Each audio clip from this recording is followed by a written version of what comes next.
All right, Derek Kabal here with Top MMA News here with Jesse Ronson, big win here tonight over Eric St. Pierre. So, first of all, just give us your thoughts on the fight tonight.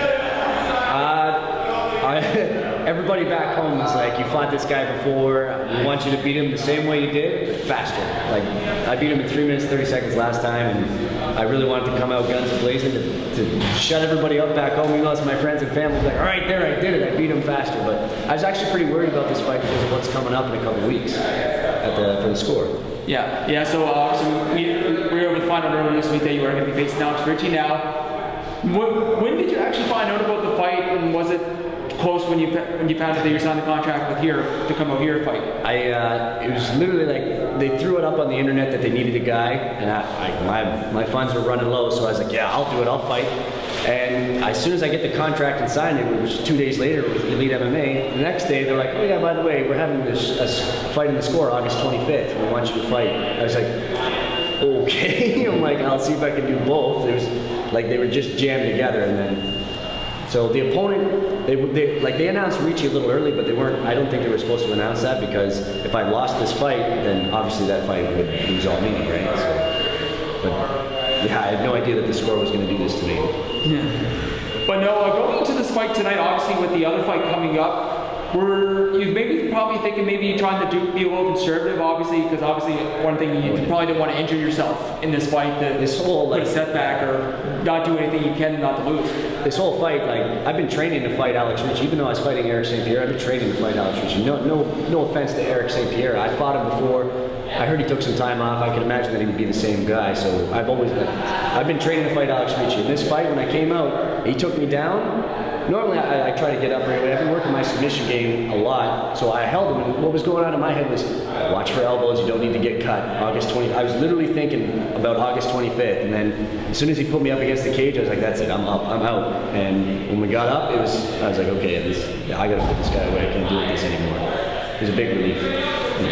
And obviously, probably getting the knockout was definitely, obviously, that felt great. Oh yeah, I love knocking people out. Like training, I've got newfound speed and newfound power. Like people say it's not smart to stand with me, even in training, and it's even stupider to want to stand in the pocket. They're trying to pay you. Just let me know. They're trying to pay you. Okay, so we have to try to wrap this up quickly. We don't want to. Yeah. Obviously, one reason you came out here was to get some cash. Get some cash, yeah. Turn my pockets inside out. But no, actually, with the KO there, we are rewarding you the KO tonight. So perfect, thank you. Excellent. Unfortunately, that does not include any extra incentives. Maybe for Elite One, but unfortunately not for us. I ain't getting no bonus for no knockout, but I appreciate you giving me the knockout of the night.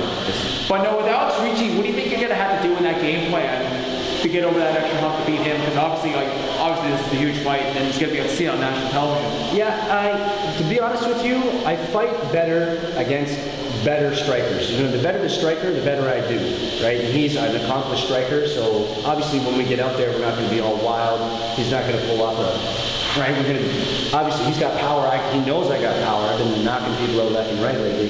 So it's going to be, I'll be more methodical, more smart. Our punch placement will be better. But to be honest with you, like I heard he just got back from Brazil. I think he's worried he's going to try and take me down. So I work on my wrestling every day. I work on my jiu-jitsu. I work on that stuff more than I work on my striking, because that's the stuff that needs work.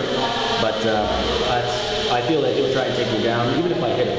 Like, that's the way it's going to be. Yeah, but no, you talk about the hot streak there. If you were to win against Alex Ritchie, how far do you think you could be along before maybe you might even get that next call? Because obviously, some of the guys you train with obviously have those connections. You got 3 guys there. Like, I beat Alex Ritchie, and as soon as that fight's over, I'll go to Facebook and Twitter and put it on. Looking for management that can get me to UFC.